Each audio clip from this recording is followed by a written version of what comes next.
Demeter is the most human of the Greek gods. Welcome back to Mythology Monday. Today we are moving along in the series and we are going to be covering Demeter, Persephone's mother. Now, Demeter is the most human of the Greek gods and I will defend that. So let's get into why.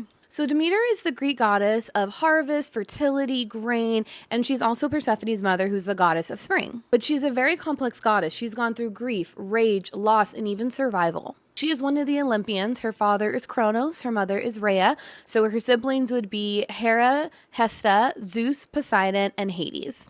Demeter has quite a few myths associated with her, but her most famous would have to be with her daughter Persephone. When Persephone is taken to the underworld, Demeter searches for her endlessly.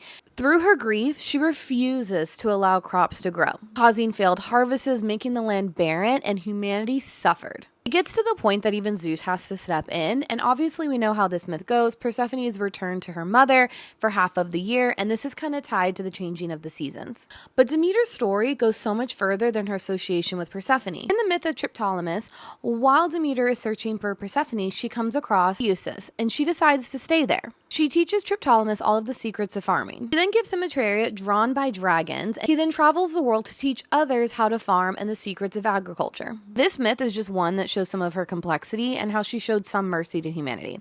One of her other popular myths is the Punishment of Erysichthon. So what happens is he sneaks into Demeter's sacred grove and cuts down one of her trees.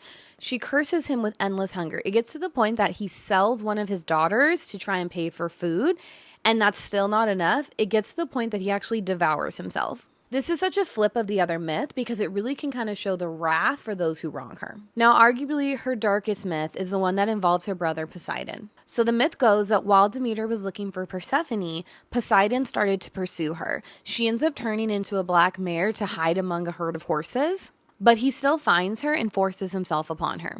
And mind you, this is her brother.